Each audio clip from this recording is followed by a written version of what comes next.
I invite Honorable Finance Minister Srimati Nirmala Sitharaman for welcome remarks and for introducing the speaker for Arun Jaitley Memorial Lecture today.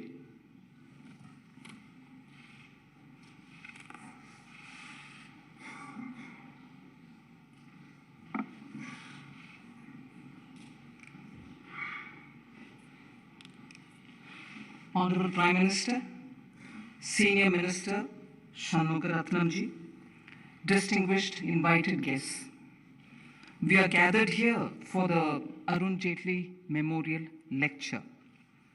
It was in August 2019 that Sri Arun Jaitley passed away.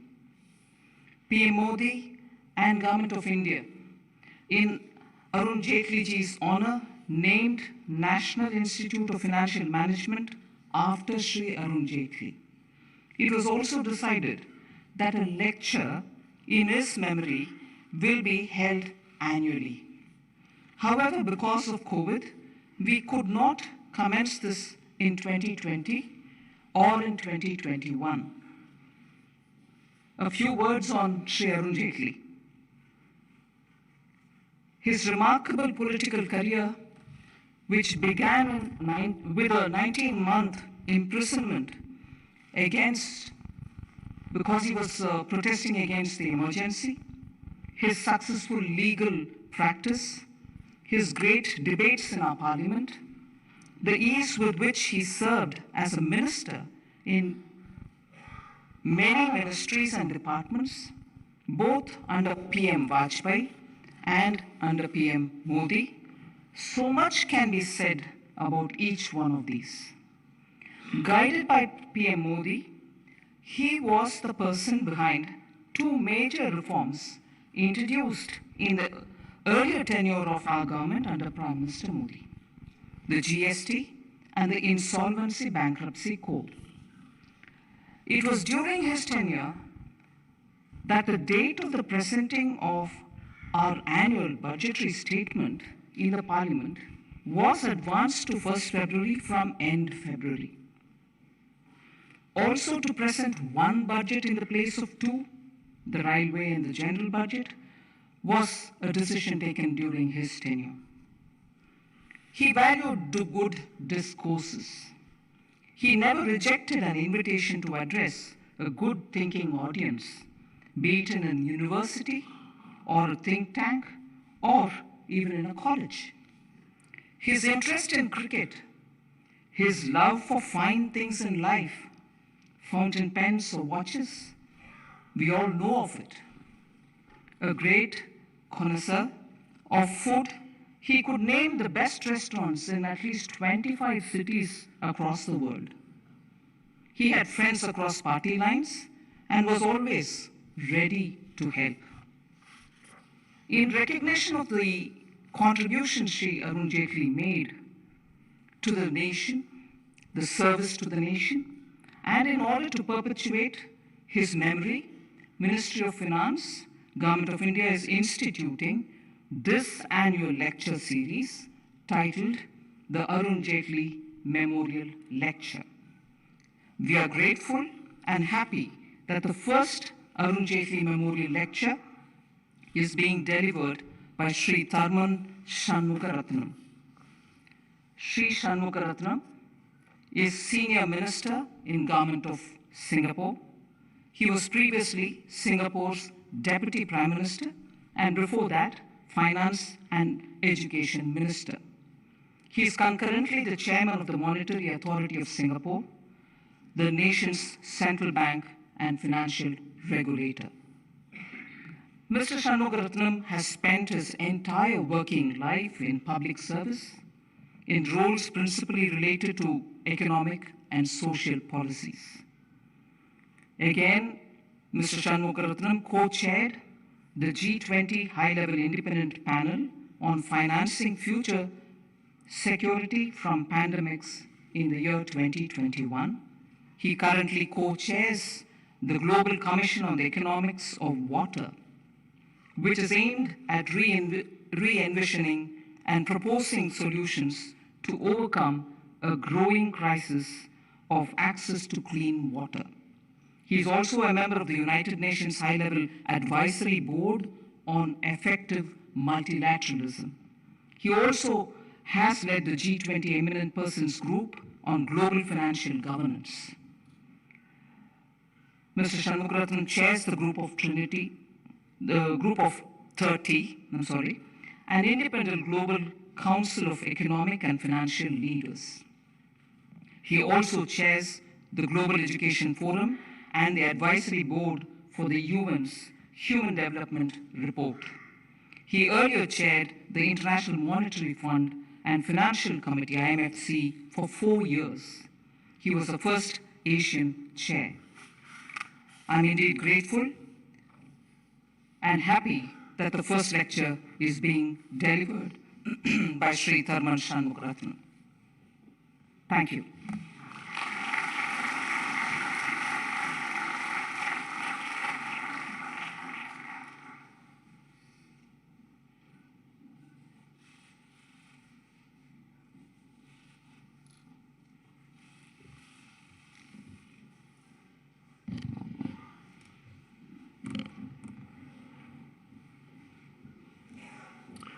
His Excellency, Prime Minister Narendra Modi, Her Excellency Finance Minister Nirmala Sitharaman, Mrs. Sangeeta Jaitley, and family members, Excellencies and distinguished guests, many of whom are friends and close associates of Mr. Arun Jaitley.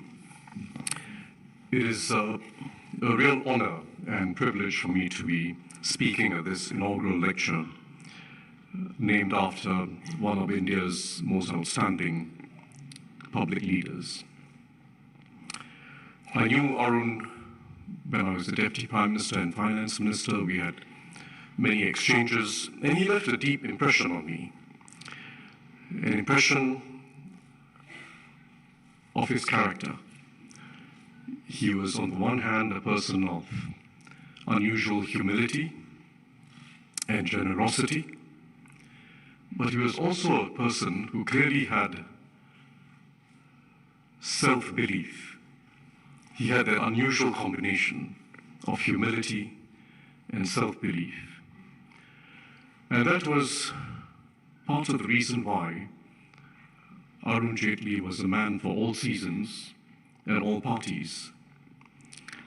It is how he marshaled through some of the most complex reforms, the GST being the most important, of course, bringing all stakeholders together, making compromises, building bridges, finding consensus. And that legacy of Arun Jaitley will surely live on in India and for many of us around the world. And it is a legacy that will offer many lessons for how we address future challenges. We have entered an era of profound fragility globally. We, in fact, have a confluence of fragilities, a confluence of insecurities, geopolitical, existential, economic, and social at the same time.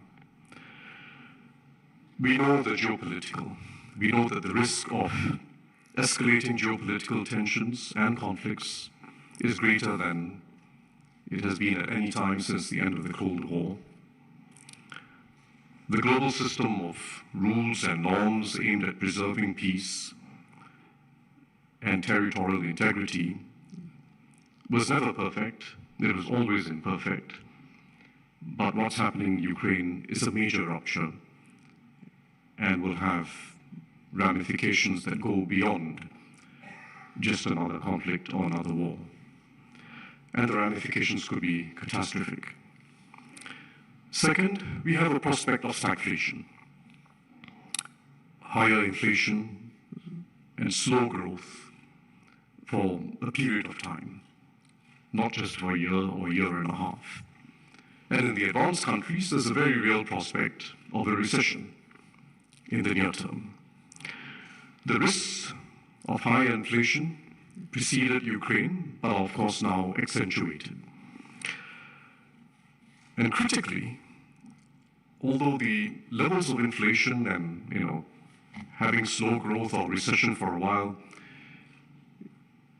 doesn't constitute the most important problem in the world, critically, it will erode political capital at the time when we need political capital within nations and globally to address much larger challenges, including the challenges of climate change, a water crisis, and shrinking biodiversity. So that's the second challenge, stagflation. The third challenge, as I've just mentioned, is that the global commons are deteriorating, and they're deteriorating at an accelerating pace. The shifts in the environment, which are structural, not just episodic, not just random fires and extreme heat waves or droughts, these structural shifts in the environment have combined with the increased risk of global scale spread of infectious diseases, epidemics and pandemics. And we now have to live with that threat as part of the world that we are in. And it will be a threat to lives and livelihoods for many years to come. In the short term, the unpalatable reality is that we will have to rely more on fossil fuels to ensure energy security and to prevent sharply higher energy prices. But it means that it's all the more important that we double down on our medium to long-term strategies of making a transition to a low-carbon energy future and making a transition to new ways of behavior and the circular economy that Prime Minister Modi has emphasized and spoken about. All the more important that we double down on these medium to long-term shifts in behavior, shifts in policies, mobilization of investments to achieve a sustainable future. And the fourth challenge, coming out of the geopolitical tensions, higher food prices, energy prices, fertilizer prices, coming out of all the larger global challenges we face, is that the developing world, a significant part of the developing world, now faces the risk of a rollback in the economic and social gains that were very painfully achieved in recent decades. Development is going to be more difficult. And the experience of the last 2 years because of COVID has set us back much further in the developing world. 1.5 years of lost learning, in some cases more.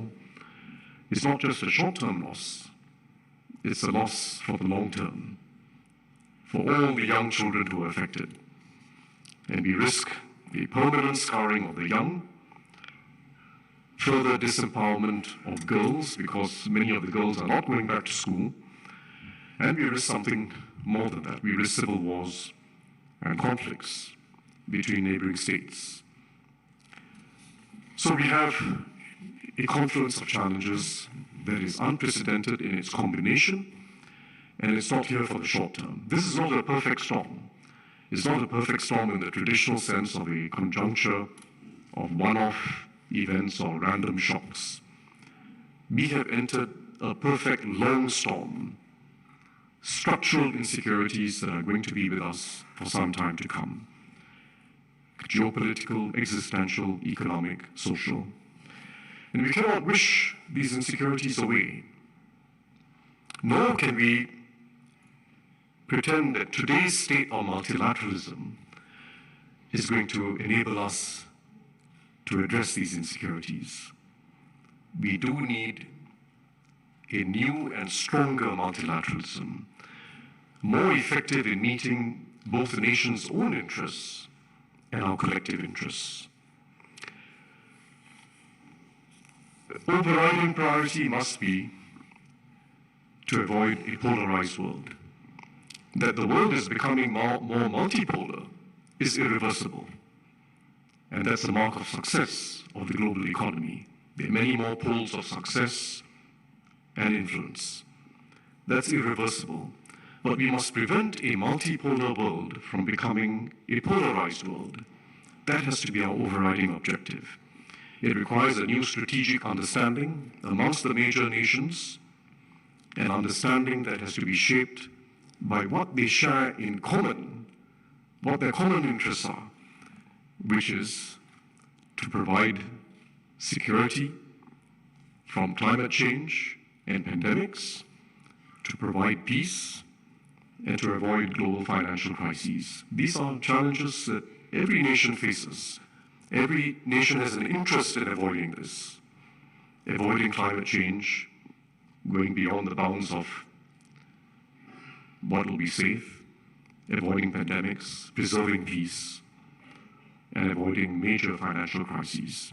And we have to shape strategic understanding between the major nations around those common interests and define multilateralism on that basis.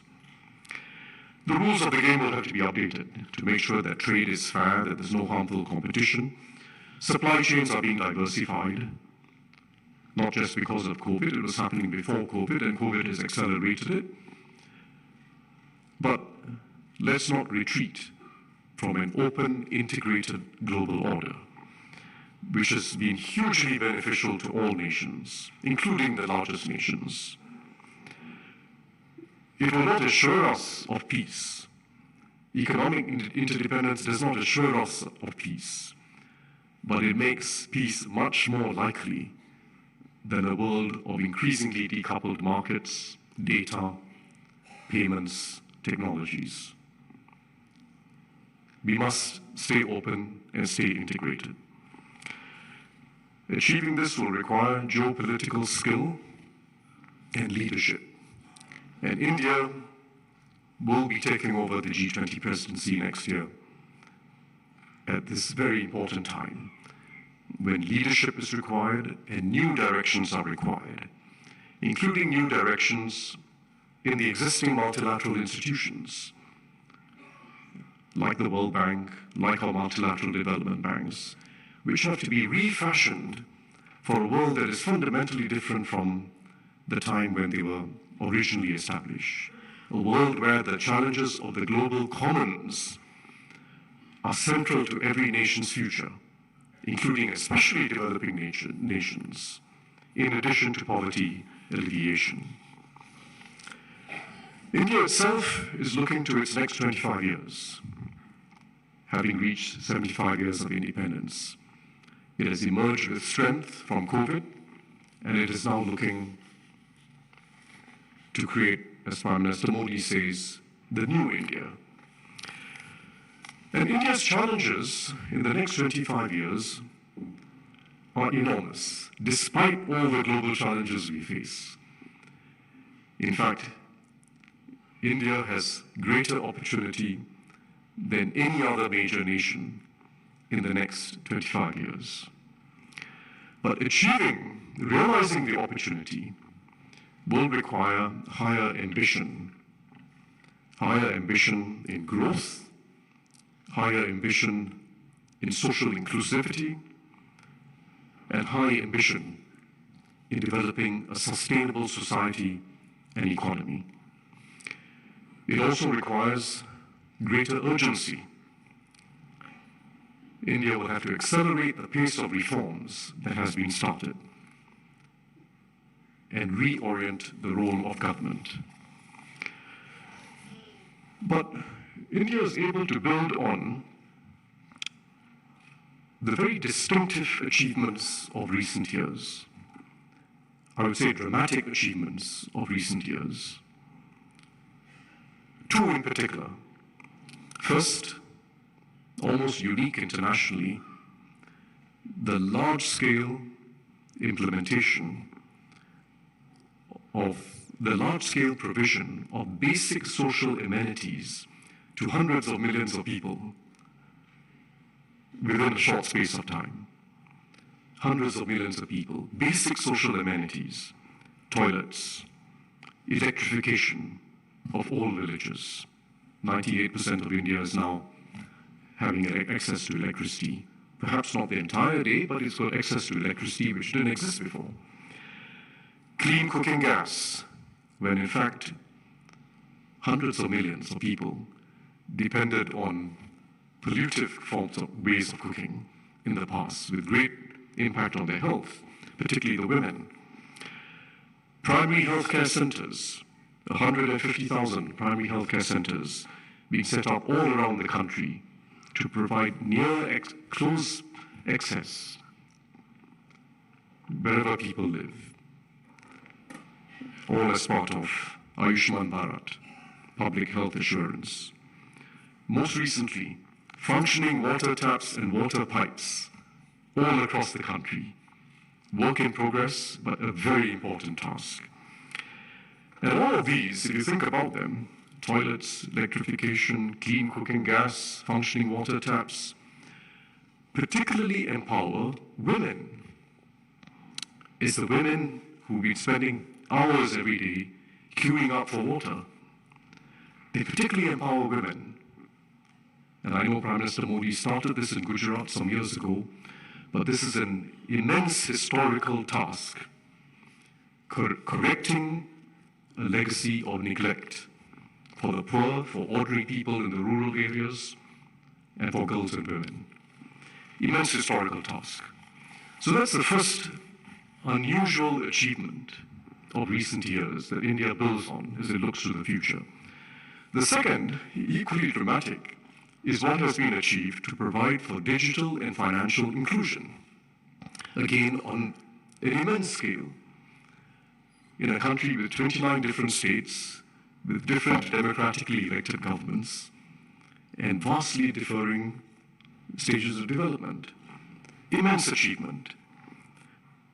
And I don't need to elaborate about it, but the India stack, starting with Aadhaar and UPI, Unified Payments Interface, so that everyone can make digital payments,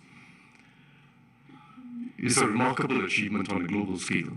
There's been no financial innovation of that scale and speed achieved in any other country. We now need the same boldness of political and social vision, the same attention to implementation, the same ability to cut through red tape, the same ability to mobilize the ground, and to have center and states work closely together to address the very important challenges of the next 25 years. First, creating vastly more jobs, including jobs for the low-skilled and semi-skilled. Second, creating a more sustainable economy and society, and demonstrating to the world how this can be achieved, whilst continuing to develop. And thirdly, underpinning everything else, investing in social mobility, investing in quality in education and basic healthcare, so as to create opportunities for all. In other words, India needs not just an India stack, but a social development stack, going beyond the provision of basic social amenities, the toilets, electricity, clean cooking gas, and so on. Very important, but going beyond that, to now develop opportunity for people to, on a self-determining basis, achieve better lives through education, better healthcare. And it can be achieved because the same almost missionary zeal for implementing reforms on the ground, the same ability to work with all stakeholders can be applied to this very large task of upgrading the majority of young Indian persons' futures, starting from young and skilling them through life. It needs urgency. As Prime Minister Modi said on India's 75th anniversary, this is India's Amrit Kal, its critical moment. As he put it, we have to start now. We don't have a moment to lose. And the next decade will be critical. not just the next 25 years. The next decade will be critical because there is a race against demography. There's a very large group of young people, as large as China faced in an earlier phase of history. 580 million Indians are below the age of 50, below the age of 25. That's a large number of people who need to be quickly skilled, given confidence to earn their own success in the workforce. For those of us who are from outside India, those who are economists, academics, observers, well-meaning observers, we must recognize the complexity of these challenges. And part of the complexity comes from the fact that India is now unraveling what are very deep legacies that go back to the earliest pre-independence years, and in some instances, go back to the colonial era.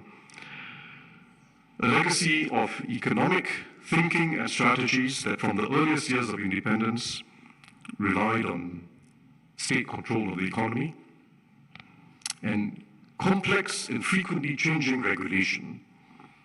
Very strong legacy, which has not disappeared from India. A legacy of preference for capital-intensive industry rather than labor-intensive industry, and inadequate attention paid to job creation. A legacy going back to the pre-independence years of letting people live with very low incomes in the rural areas for all their lives, rather than finding ways to reform and allow people to be freed up to move into more productive activity. And a legacy of neglect, again going back to the pre-independence years, neglect of basic education and healthcare for a large part of the population. Of course, a legacy of unequal treatment of girls and women as well. Each of these is now being unraveled. It takes time. It's not just one or two policies.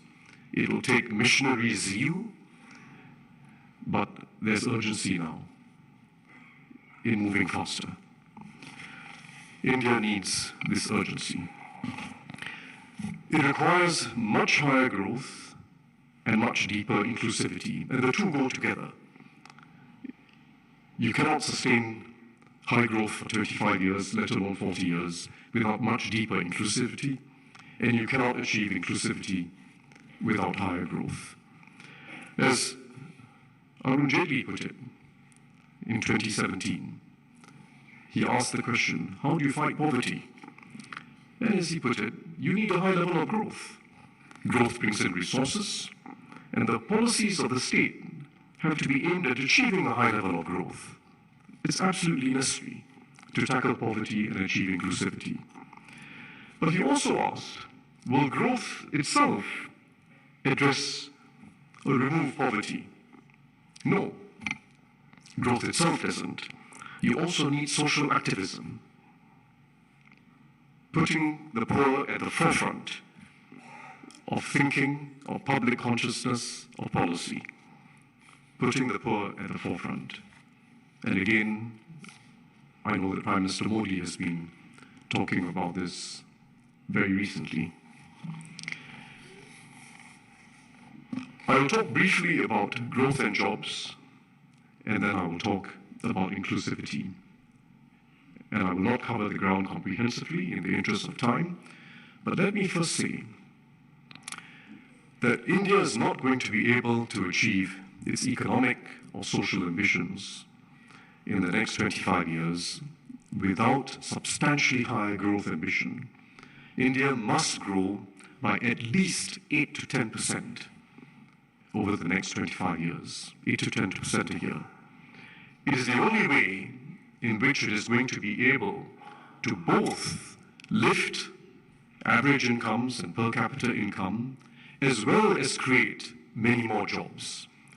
To do both at the same time, to lift per capita income significantly, and to create many more jobs for a large young population, you need higher growth. and 8 to 10% is the minimum that has to be achieved in the next 25 years. We've seen in many developed economies, and even in China in the last 10 years, a situation where productivity is achieved at the expense of jobs. In fact, the employment rate in many developed countries has come down in the last 10 years. It has also come down in China. China has sustained high productivity growth, but the employment rate has come down. India does not have that luxury of choosing between productivity growth or job growth. You need the productivity growth because it's the only way in which incomes are going to grow, but you need a lot more job growth. And it can be achieved because that's what several East Asian economies did. In fact, for 40 years, growth of above 8% for 40 years, allowing for both productivity growth to be healthy and strong, and very significant job growth keeping pace with the growth in the working age population. It can be achieved in India. One of the reasons why it can be achieved is that there's wide disparity within India itself. There's tremendous divergence within India between the states that are doing well and the states that are lagging. And there must be ways of closing that divergence, achieving convergence within India. That itself will boost growth. Second, this huge opportunity to free up a large part of the population that is still stuck in low productivity activity in the rural sector. It's not as if people want to be stuck with low incomes. It requires major policy shift, major reform, and innovation in agriculture, and it can be achieved. Those are two very important reasons why we can aim for higher growth in India. And the soon-to-be implemented simplification of labor laws will also help greatly, because the labor laws effectively have been anti-job. They have kept a large part of the population in the informal sector and in very small firms, and India has been unable to achieve the scale economies required for both productivity growth and job growth to be higher. You can only achieve these ambitions with a strong focus on export-oriented manufacturing, a much stronger focus than there is today. And with a strong focus not just on jobs for the highly skilled, like those in the IT sector, but a strong focus on those who come in with low skills or come in with a moderate amount of skills. Because manufacturing has a way of taking in unskilled people and making them semi-skilled. And it's got a way of taking in semi-skilled people and making them more highly skilled over time. It has a ladder of skills. India has to use the opportunities in global markets to create many more jobs for the unskilled and the semi-skilled. And those opportunities are still plentiful. Don't believe those who say globalization is in retreat.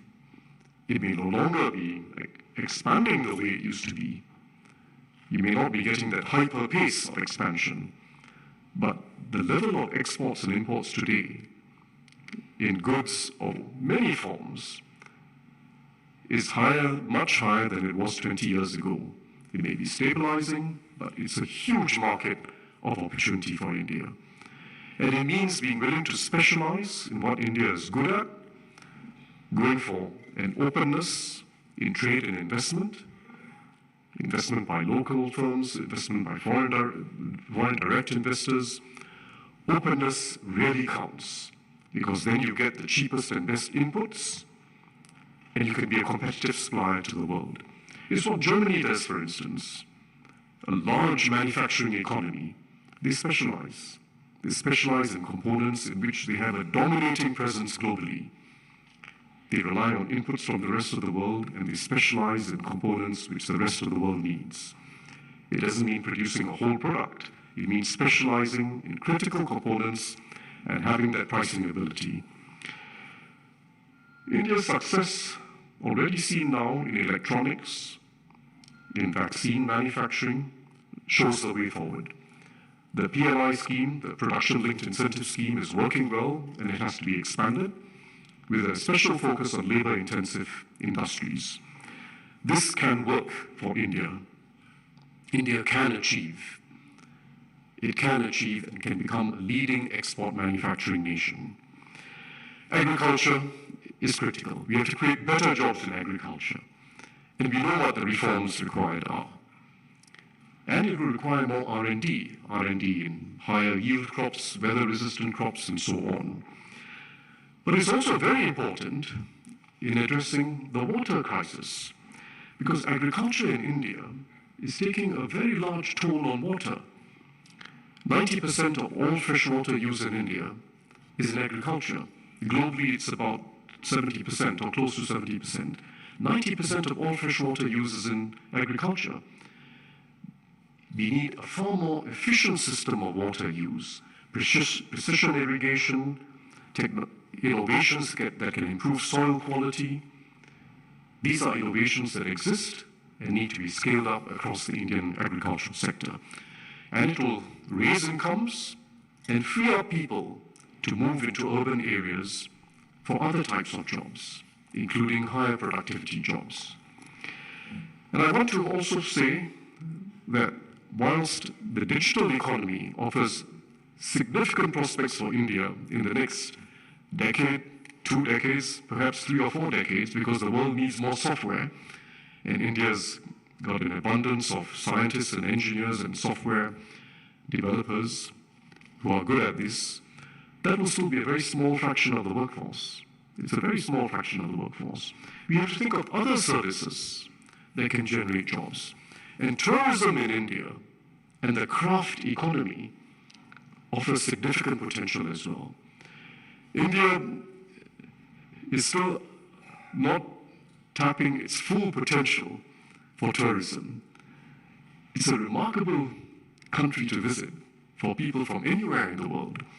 I mean, natural attractions like Kaziranga in Assam, or Kutch in Gujarat, or Kumarakom in Kerala, diverse natural attractions, historic sites like Kushinagar in UP, Kumbakonam in Tamil Nadu, many sites, many experiences. I've just given you 5 or 6 examples, and I was only using those starting with the letter K. So you can imagine if I was to take the whole alphabet. It's a land of diversity, richness, and depth of historical heritage. Still not fully tapped. But likewise, the craft economy. There's a multitude of villages around India where you have craftspersons, men and women, weaving, doing pottery, doing craft of various forms. Some of them are farmers who spend part of their time doing this. It's a huge opportunity for developing non-farm incomes in India. That combination of tourism and developing the craft economy.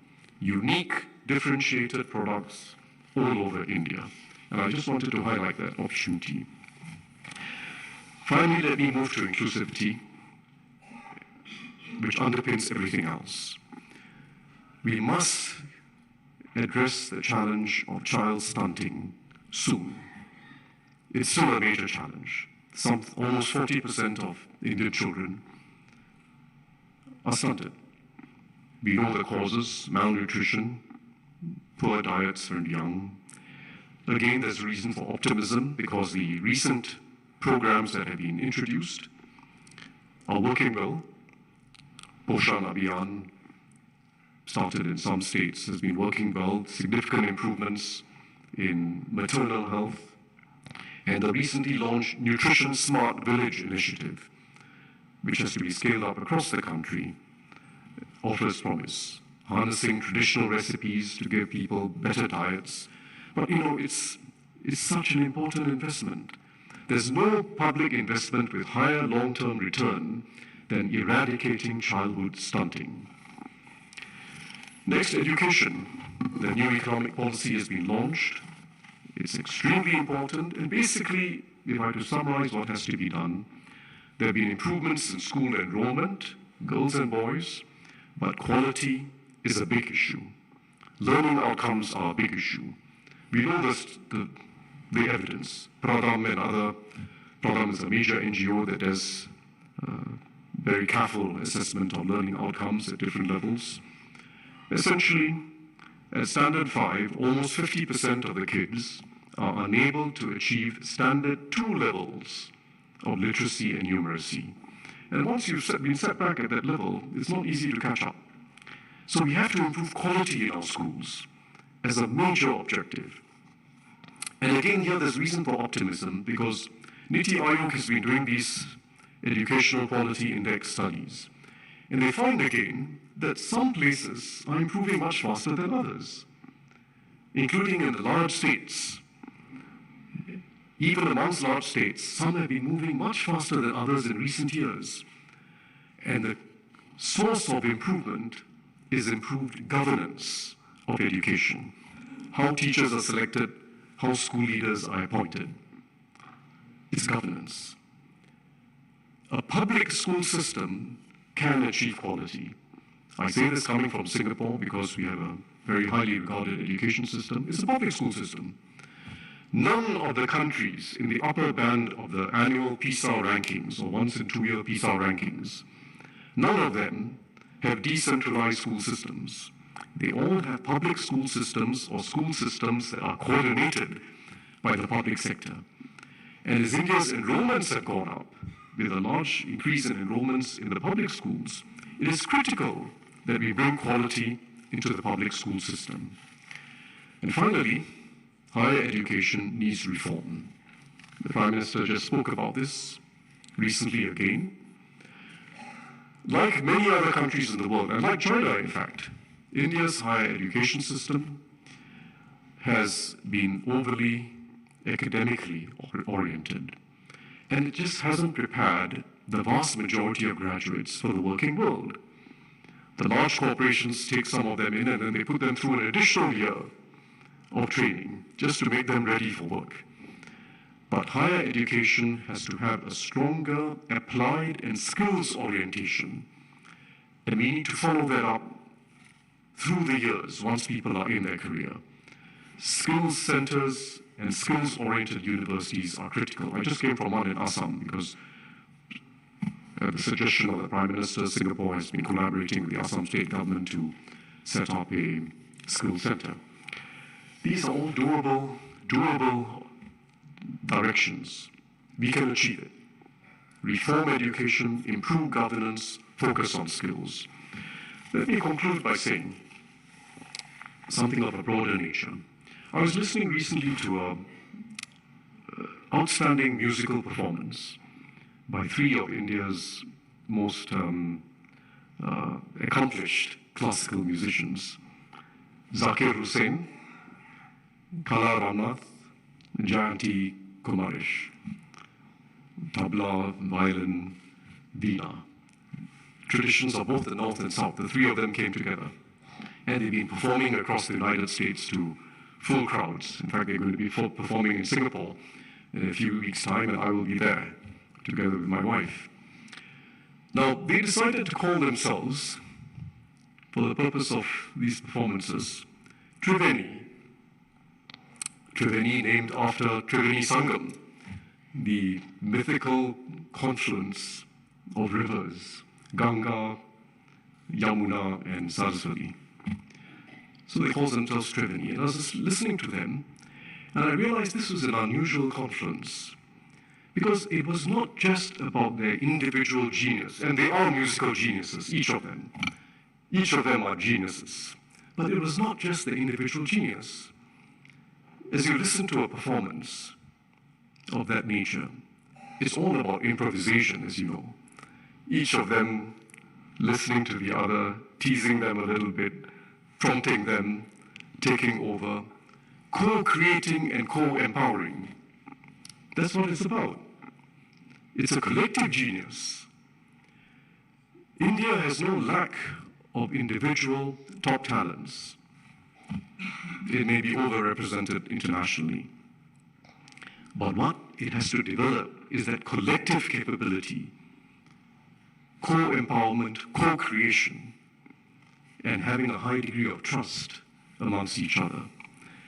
And that has to be the challenge co-empowerment and co-creation between the government and the private sector, together with NGOs, cooperatives, and people themselves, co-creation and co-empowerment between the center and the states and the panchayats, both at the district and village level, and co-empowerment amongst people themselves, across caste, across class, across faiths, across white and blue collar, across gender, girls and boys, mothers and fathers. Develop this collective capability for the next 25 years. That is India's promise. And if India succeeds, as I believe it will be not just uplifting 1/5 of the world's population, it will also be showing the way for many others. Thank you very much.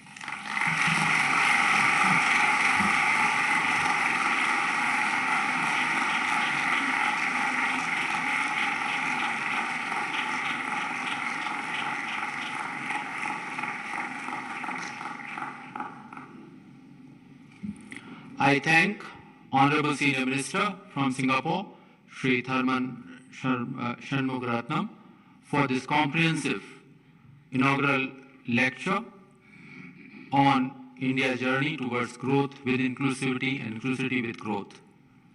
अब मैं माननीय प्रधानमंत्री जी से अनुरोध करूंगा कि वो हम सबको संबोधित करें.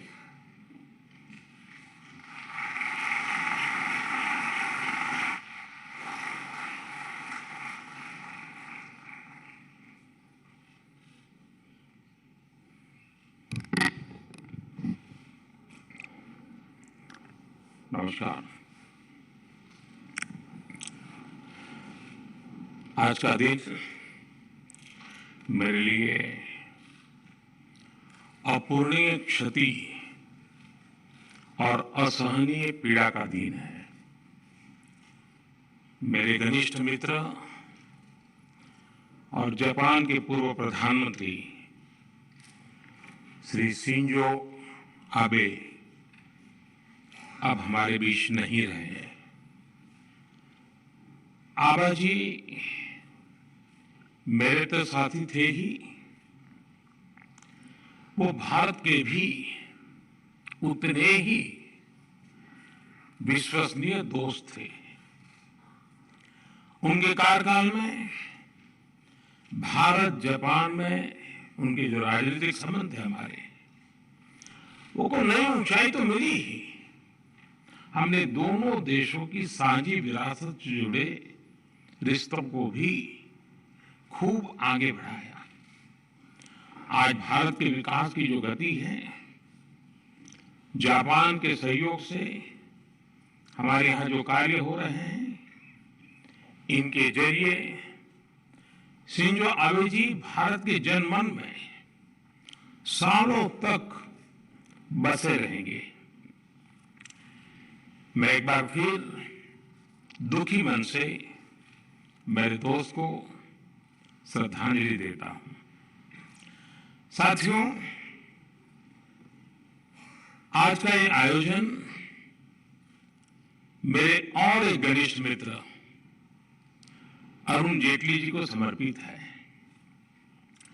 बीतों दिनों को याद करते हैं तो उनकी बहुत सारी बातें, उनसे जुड़े बहुत से वाक्य स्वाभाविक रूप से याद आते हैं. और यहां बहुत सारे उनके पुराने साथी मैं देख रहा हूं.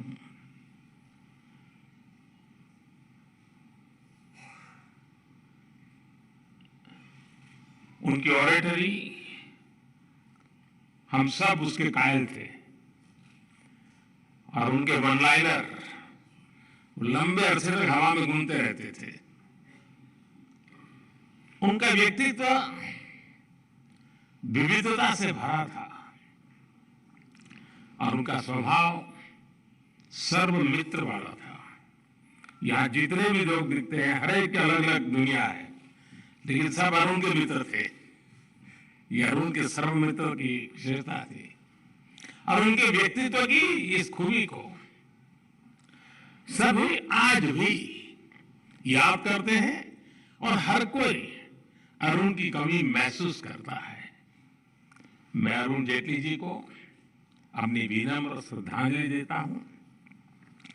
साथियों, अरुण जी की स्मृति में इस लेक्चर का जो विषय रखा गया है, growth through inclusivity, inclusivity through growth, वो सरकार की डेवलपमेंट पॉलिसी का मूल मंत्र है। मैं थर्मन जी का विशेष रूप से आभारी हूं कि उन्होंने हमारे निमंत्रण को स्वीकार किया और मैंने कई बार उनको सुना भी है, उनको मैं पढ़ता भी रहता हूं।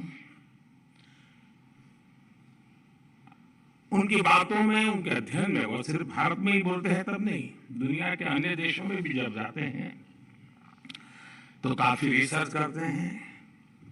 लोकल टच उनकी हर एकेडमिक थिंकिंग में, उनकी फिलोसॉफी में बहुत सटीक तरीके से वो उसको नीट करते हैं। आज भी हम सब ने अनुभव किया, बहुत ही अच्छे ढंग से उन्होंने वैश्विक परिस्थिति से लेकर के हमारे देश के बच्चों तक हमें ले आए। मैं उनका बहुत आभारी हूं, उन्होंने समय निकाला।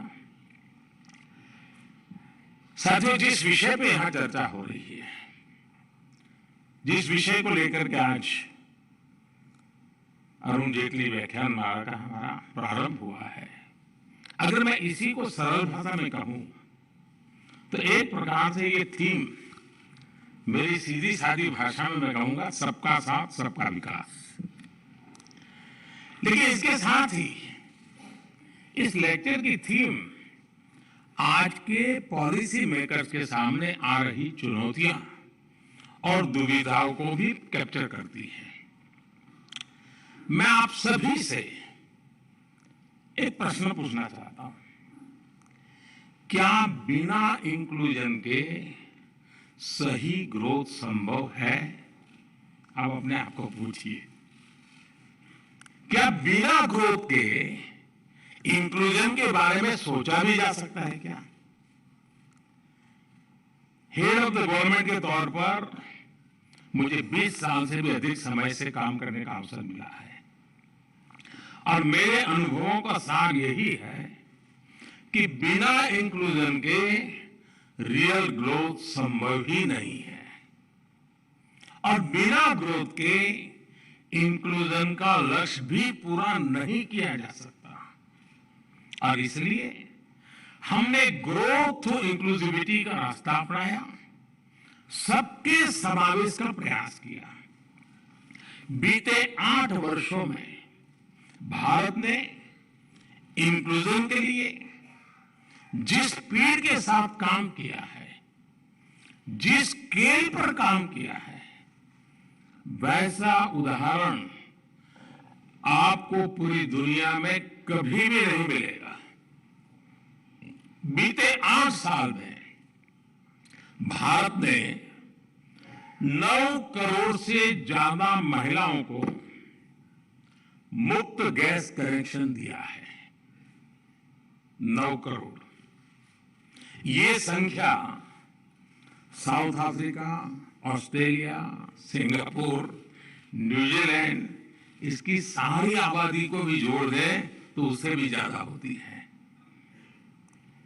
यानी आप स्केल देखिए, बीते 8 साल में भारत ने 10 करोड़ से ज्यादा टॉयलेट बनाकर गरीबों को दिए हैं।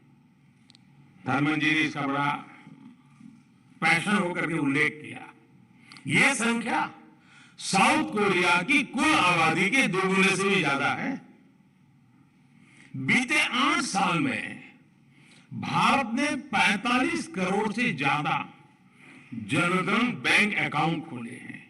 ये संख्या भी Japan, Germany, Britain, Italy, Mexico, इनकी टोटल पॉपुलेशन से भी करीब करीब उसके बराबर है। बीते 8 साल में भारत ने गरीबों को 3 करोड़ पक्के घर बनाकर दिए हैं। और मुझे याद है, एक बार आप ही के मंत्रिपरिषद के साथी ईश्वरन से मेरी बात हो रही थी सिंगापुर के मिनिस्टर, जब मैं उनको ये स्केल बताता रहा हाउसिंग का, तो ईश्वरा ने मुझे कहा तो आपको तो हर महीने एक नया सिंगापुर बनाना पड़ेगा। मैं आपको growth through inclusivity, inclusivity through growth का एक और उदाहरण देना चाहता हूं। भारत में कुछ साल पहले हमने आयुष्मान भारत योजना शुरू की थी, जिसका उल्लेख थर्मन जी ने किया, और आने वाले प्रमुख सेक्टर में उन्होंने हेल्थ सेक्टर की चर्चा भी की है। इस योजना की वजह से 50 करोड़ से ज्यादा गरीबों को अच्छे से अच्छे अस्पताल में और हिंदुस्तान में कहीं भी 5 लाख रुपए तक का मुफ्त इलाज मिलना सुनिश्चित हुआ है। 50 करोड़ लोगों को 5 लाख रुपए तक मुफ्त इलाज। बीते 4 साल में आयुष्मान भारत की वजह से देश के 3.5 करोड़ से ज्यादा लोगों ने अपना मुफ्त इलाज कराया है। हमने इस योजना में इंक्लूजन पर फोकस किया। गरीब से गरीब जो है, आखिर की पंक्ति में बैठा हुआ है, उसको भी आरोग्य के संबंध में आवश्यक अच्छी सुविधा मिले। और समय के साथ हमने देखा है, वो पहलू तो इंक्लूजन का है, लेकिन समय ने बताया है कि इससे ग्रोथ का रास्ता भी बनता चला गया। जो पहले एक्सक्लूडेड थे वो विकास की मुख्य धारा से जुड़े, तो डिमांड भी बढ़ी और ग्रोथ के लिए अपॉर्चुनिटी का भी विस्तार हुआ। जब भारत की 1/3 आबादी जो पहले बेहतर हेल्थ केयर की सुविधाओं से दूर थी, उसे इलाज की सुविधा मिली, तो इसका सीधा प्रभाव यह हुआ कि हेल्थ केयर कैपेसिटी को उसी हिसाब से खुद को मजबूत करना पड़ा। मैं आपको बताता हूं कि आयुष्मान भारत योजना ने कैसे पूरे हेल्थ केयर सेक्टर को ट्रांसफॉर्म कर दिया है। 2014 से पहले हमारे देश का औसत था, एवरेज 10 साल में करीब 50 मेडिकल कॉलेज बना करते थे। 10 साल में 50 मेडिकल कॉलेज, इतने बड़े देश में। जबकि भारत में पिछले 7-8 साल में पहले के मुकाबले 4 गुना से ज्यादा, यानी करीब करीब 209 नए मेडिकल कॉलेज बनाए गए हैं। अब आप कल्पना कर सकते हैं कि कहां 50 और कहां 209, और आने वाले अभी 10 साल का जब हिसाब लगाऊंगा तो ये मामला और आगे बढ़ने वाला है, वो 400 तक पहुंचने वाला है। बीते 7-8 साल में भारत में अंडर ग्रेजुएट मेडिकल सीट्स में 75% की बढ़ोतरी हुई है। भारत में अब एनुअल टोटल मेडिकल सीट्स की संख्या बढ़कर लगभग 2 गुना हो चुकी है। यानी अब देश को कहीं ज्यादा डॉक्टर मिल रहे हैं। देश में तेजी से आधुनिक मेडिकल इंफ्रास्ट्रक्चर निर्माण हो रहा है। इंक्लूसिवनेस के लिए लाई गई एक योजना का जमीन पर ग्रोथ की दृष्टि से भी इतना बड़ा प्रभाव हम बिल्कुल देख सकते हैं, हम उसको आंक सकते हैं। और मैं तो आपको ऐसी दर्जनों योजना गिना सकता हूं। भारत के डिजिटल इंडिया अभियान ने, जिसका उल्लेख भी थर्मन जी ने किया, लगभग 5 लाख कॉमन सर्विस सेंटर्स ने गांव में रहने वाले गरीब तक भी इंटरनेट की ताकत को पहुंचाया है। भारत के भीम यूपीआई ने करोड़ों गरीबों को डिजिटल पेमेंट की सुविधा से जोड़ा है।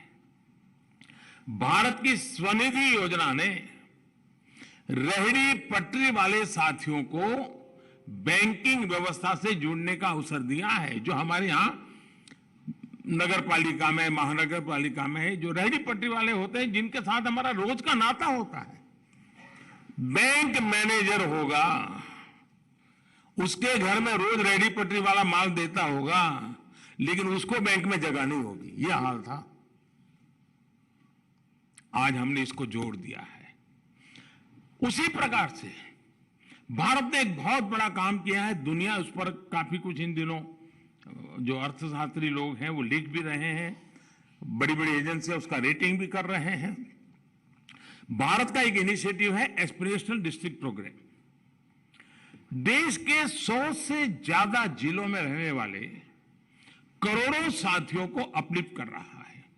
और ये एस्पिरेशनल डिस्ट्रिक्ट की कल्पना ये है कि हिंदुस्तान के और जिलों की तुलना में जो पीछे रह गए हैं उनकी आकांक्षाओं को हम एड्रेस करें, उनको उस राज्य की टॉप पोजीशन की बराबरी तक ले आए और फिर धीरे धीरे उसको नेशनल टॉप की बराबरी तक ले आए।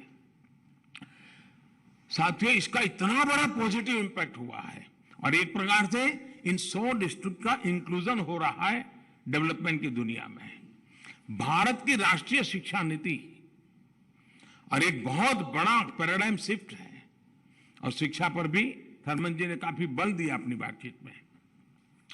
भारत की राष्ट्रीय शिक्षा नीति मातृभाषा में, मदर टंग में पढ़ाई पर जोर दे रही है। जो अंग्रेजी नहीं जानता, जो एक्सक्लूडेड है, उसे अब मातृभाषा में पढ़कर आगे बढ़ने का मौका मिलेगा। भारत की उड़ान योजना, इसने देश के, हमने कई हवाई पट्टियों को जीवंत कर दिया, नए एयरपोर्ट बनाए, दूर दूर टियर 2 टियर 3 सिटी में भी हम चले गए और उड़ान योजना लाए। एक फिक्स अमाउंट में हवाई जहाज में सफर की एक रचना की। भारत की उड़ान योजना ने देश के अलग अलग कोनों को हवाई मार्ग से जोड़ा है। गरीब को भी हवाई जहाज में उड़ने का हौसला दिया है और मैं कहता था हवाई चप्पल पहनने वाला भी अब हवाई जहाज में बैठेगा। यानी इंक्लूजन भी हो रहा है, ग्रोथ भी हो रहा है। उसी का परिणाम है आज भारत के में एविएशन सेक्टर का ग्रोथ इतना हो रहा है, 1000 से ज्यादा नए एयरक्राफ्ट के ऑर्डर बुक हुए हैं भारत के लिए। इस देश में 1000 से ज्यादा नए एयरक्राफ्ट खरीदा क्योंकि पैसेंजर वाला इंक्लूजन का जो हमारा अप्रोच रहा, उसी का परिणाम है। अभी थर्मन जी ने जिसकी बात की, जो मैं गुजरात में जिसको मैंने बहुत मुखरता से काम किया था, जल जीवन मिशन, देश के हर घर को पाइप वाटर सप्लाई से जोड़ रहा है, नल से जल।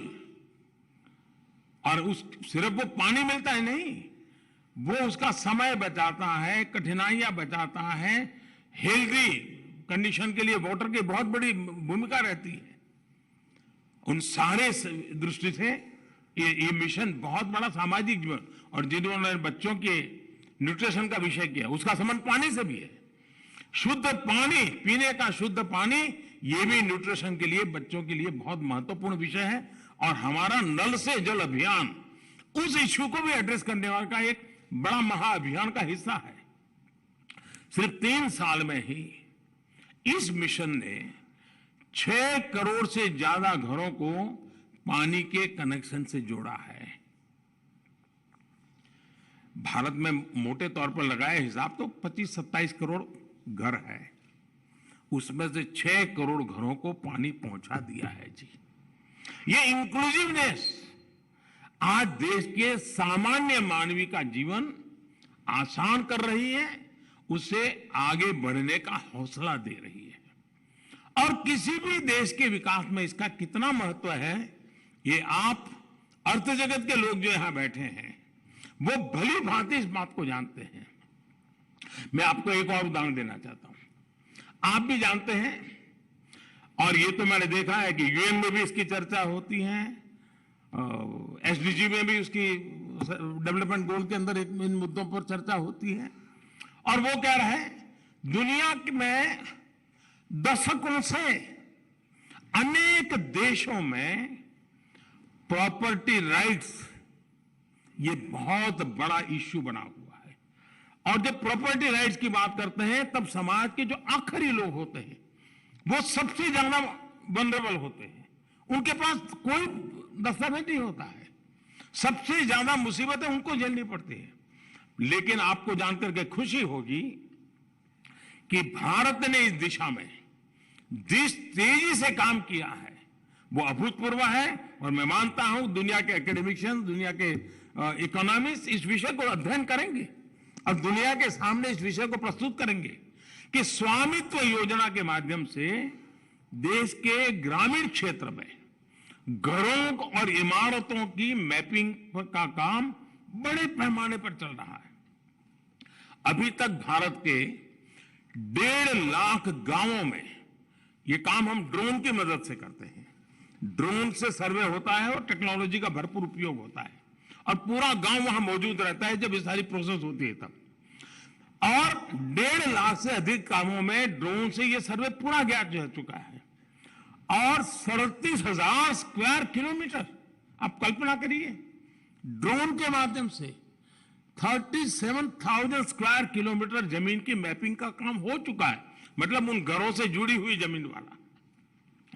और 80 लाख से ज्यादा लोगों के लिए प्रॉपर्टी कार्ड बनाए जा चुके हैं और ये भी जो मालिक है उसकी सहमति से होता है, उसके साथ विचार विमर्श होता है, उसके अड़ोस पड़ोस के लोगों के साथ विचार विमर्श होता है। एक लंबी प्रक्रिया है और इसका मतलब यह हुआ कि इससे गांव के लोगों को बैंक लोन मिलना आसान हुआ है, उनकी जमीन अब कानूनी विवादों से भी बच रही है। साथियों, आज का भारत रिफॉर्म्स बाय कंपल्सन के बजाय रिफॉर्म्स बाय कन्विक्शन से आने वाले 25 साल का रोड मैप तैयार कर रहा है।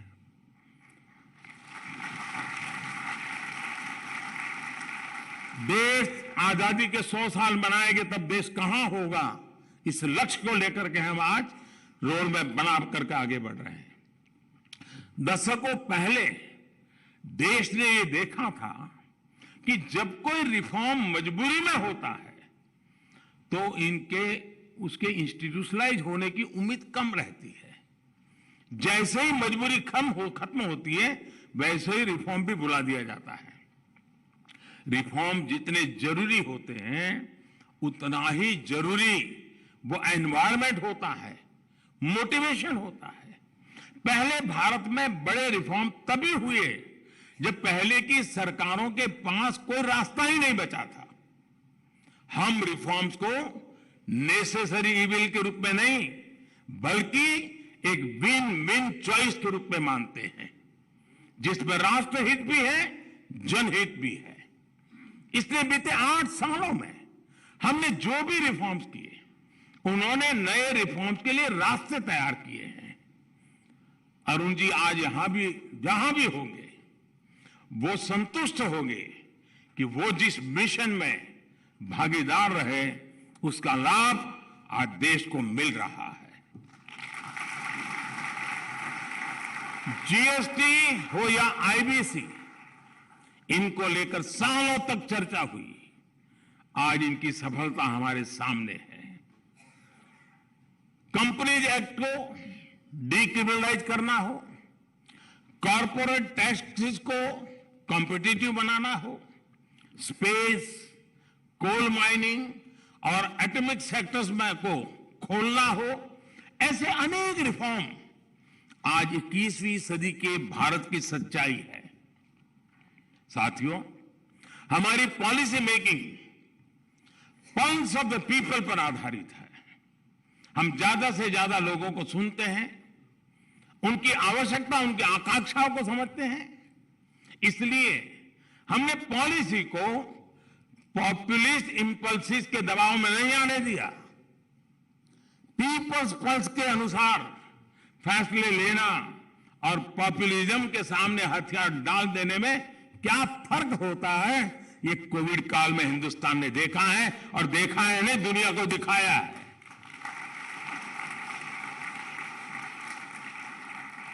बड़े बड़े अर्थशास्त्री क्या कह रहे थे पैंडेमिक के समय?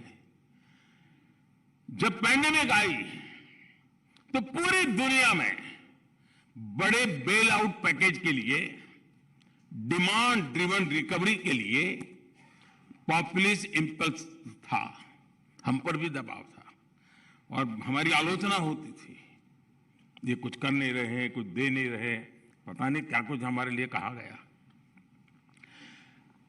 ये भी कहा गया कि लोग चाहते हैं